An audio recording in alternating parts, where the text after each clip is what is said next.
why it's offensive to tell a black person that they act white.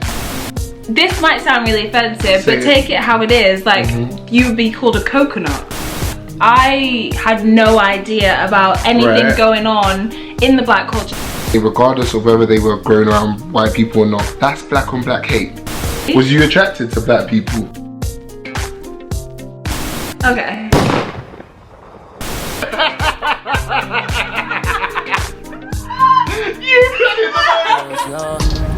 It's my vice and I could do what I want to.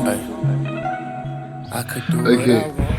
What's good, people? It's me, James, Corbin Captures, and I'm here with a friend today. Friend, introduce yourself. Who are you? I'm Renique. So where can people find you? She had a whole storyline ready. Let's go. Let's hear it. I was just gonna say that I was the voice in James' last video. Yes, she was the voice in the Assumptions video. Very pretty lass. I've got my friend Renique here. She is on FaceTime right now.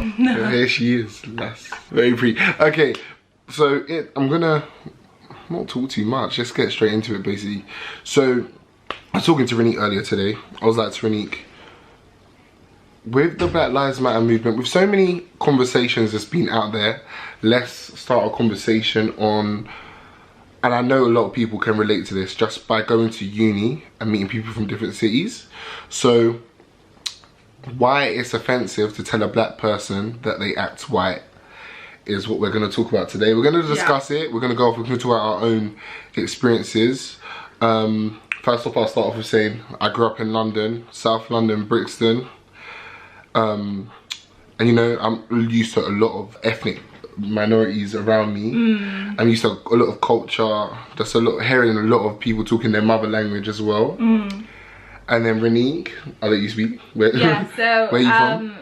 Well, I was born in Jamaica. Right, we're both Caribbean, by the way. Yeah, but I grew up in Preston, which is near Manchester, right? Yeah, which is up next north. to it's next to Blackpool. Right. And not a lot of people know it because it's a very small northern city. Right. And with that means that not a lot of black people migrate there because, I mean, you don't really know about it. Or just northern cities in general.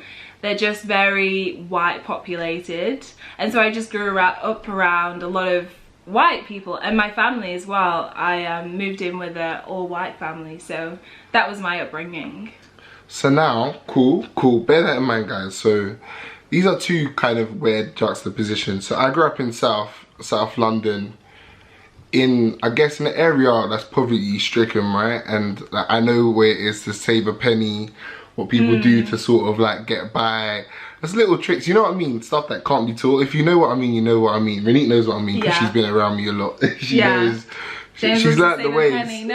She learnt the ways. I'm used to being around, I guess, quite rough speaking people and stuff, but people used to tell me I'm too well spoken and I act white. Right. Because I like to speak quite articulated most of the time. I don't know what you guys think. I don't really get that from my subscribers, I can't lie, because my subscribers love me for me. When I was growing up, people used to tell me, oh, you talk white. And Renique, was it when you came to London, or was it more when you was in Preston? No, it was in Preston as well. Like, what do people say? I could count on my fingers how many black people I would see in a week. Right. And to be fair, like, growing up, I didn't really know any different to what I had around me. So in high school and in primary school, I was always kind of like one of the very few black people there. And so it was kind of just like, at that age, you don't really think too deep about it. But then you start to realize certain things like hair, honestly though, I can't lie, when I grew up I had this perception it's about people who live out of London basically, buying farms and they're struggling, crying tears.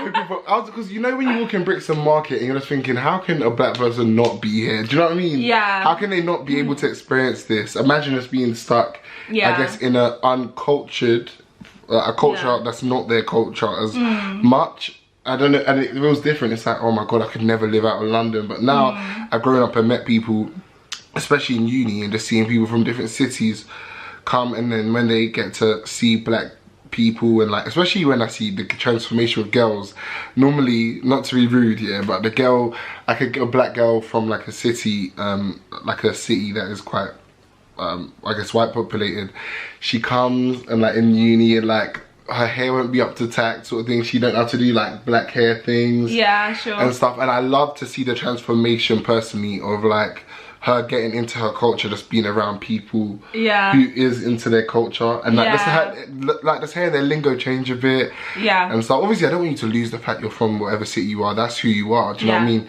But like, I like just to see when people get into their blackness and a lot, and like I like to always have those conversations about. I don't know if you remember when I met you, I used to talk to you a lot about just like how you feel about certain black things. I just used to just constantly provoke thought just to see how you think, and just about how you felt. And you felt ostracized when you like would show black things about yourself? Did you feel you had to hide the black things too? Talk about it. Yeah, because it was very, when you grow up in that kind of area, that kind of environment with just predominantly white people, you do kind of feel displaced, because it gets to a point, like my friends, not even in a malicious way, they loved me for me, but also like, I don't know whether they were trying to say it in like a funny, loving way, just kind of like,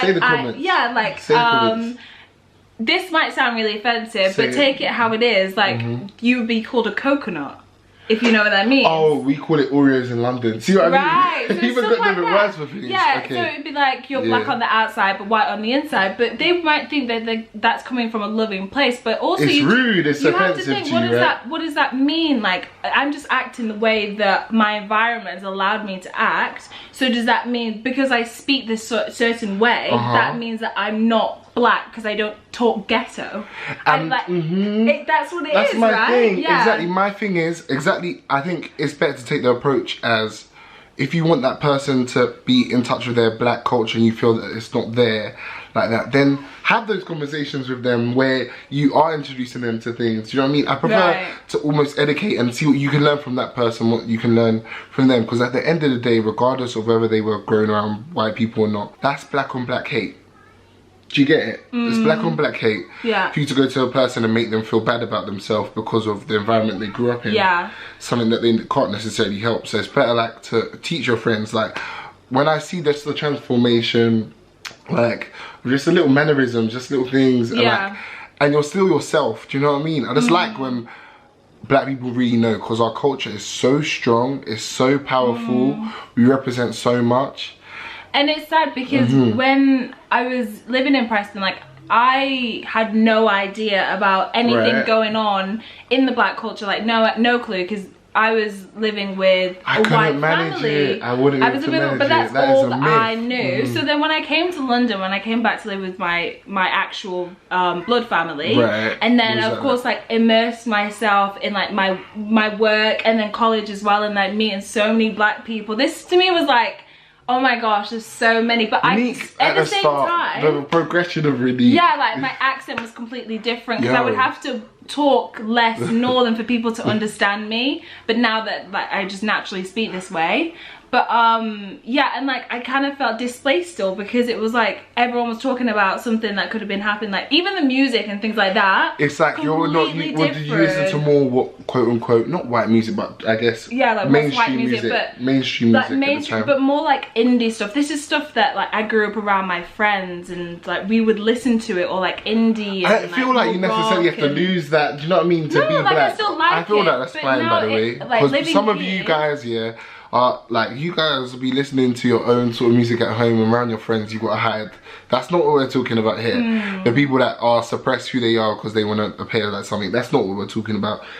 She's just talking about that's what she likes with her friends, and that's still part of you. It's not like, oh, now I hate it because I'm black. Because I realised I've been introduced to certain things that I wouldn't knew before.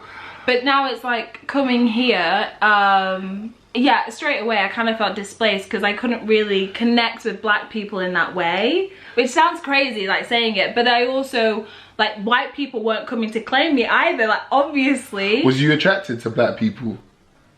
Not at the beginning, which sounds, which is mad, because now it's like I love black men. Is like, that because all you knew around you was white? Like I grew up with only white men, to date. And then the black guys that were there, they were only ever interested in the white girls. Was school life tough for you? No, I loved school. Again, like school life, we didn't. So you didn't face racism like that or anything like that?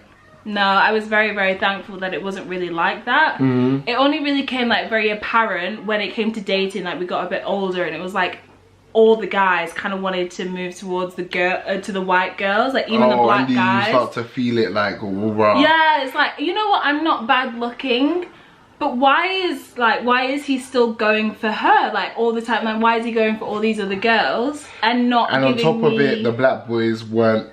That was in that situation. Yeah. You then go for the white girls as well, right? Yeah.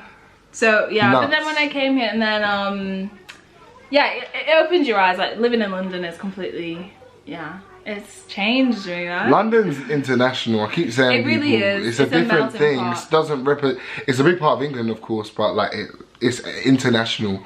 If you were to take out everybody from different cultures and bring just British culture, you left nothing. Not even the English tea you drink in the morning. You would take away corner shop, you'd take away boss man, everything. It just wouldn't be the same. What I wanted to also now go into is, why is it that I guess certain people feel, well, within the black community, this is a conversation between me and my black brothers and sisters now. When you're saying, oh, this person acts white, let me explain to you why that's black on black hate, yeah? Because what exactly about speaking articulated makes you white? Do you understand what I'm saying? Yeah, it's like that's only reserved for white people. Again, this goes back to, I hate to say the word, I hate to say the phrase, but the whole idea of white supremacy and slavery mentality that our ancestors went through. These are all ideas installed that you must be like us to be worthy of, do you understand? Be worthy of wealth, be worthy of success.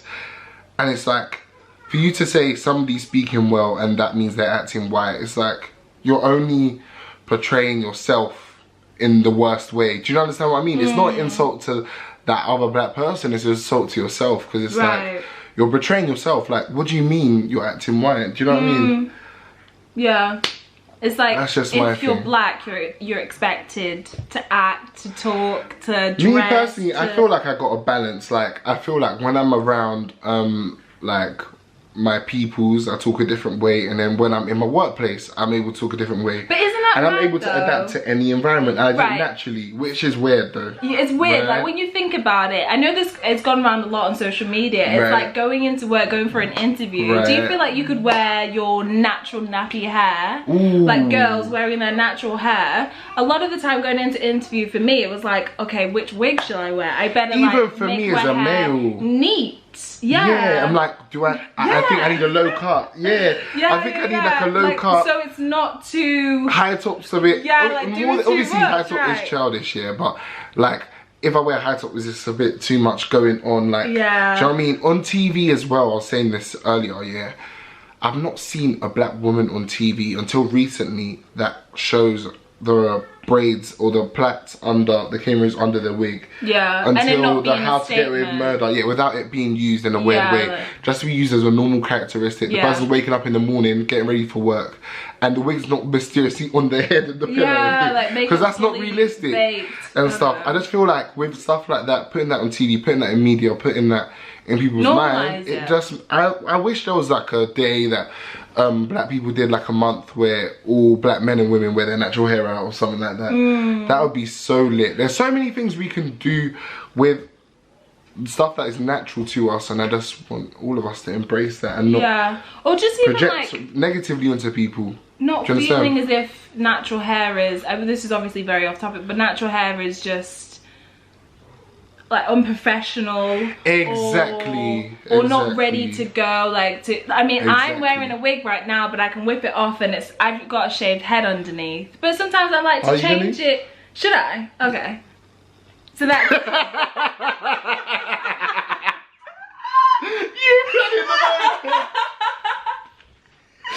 I mean, I've got a shaved head underneath, and I shaved it a few months ago now, and it's just like not back into conversation with shaved head. But That's what I don't feel like it should be a thing. Like they should be demonized for wearing a wig, not wearing a wig. Like that is your choice. Feel empowered either way. Sometimes I honestly don't mind. Yeah, what I'm saying, I'm not saying, oh, you can't wear your wigs, you can't do certain things. I don't think. What I don't agree with is straightening hair. By the way, ladies, please listen. Look after you. You can tell me black men shouldn't tell you how to do your hair, but I just think the straightening thing is down to white supremacy, but that's another topic for another day. But like, honestly, like the wigs and stuff, it's absolutely fine, but also be able to love your natural hair first before. And like, do you know what I mean? Wear the wig, but as long as you love what's under it too.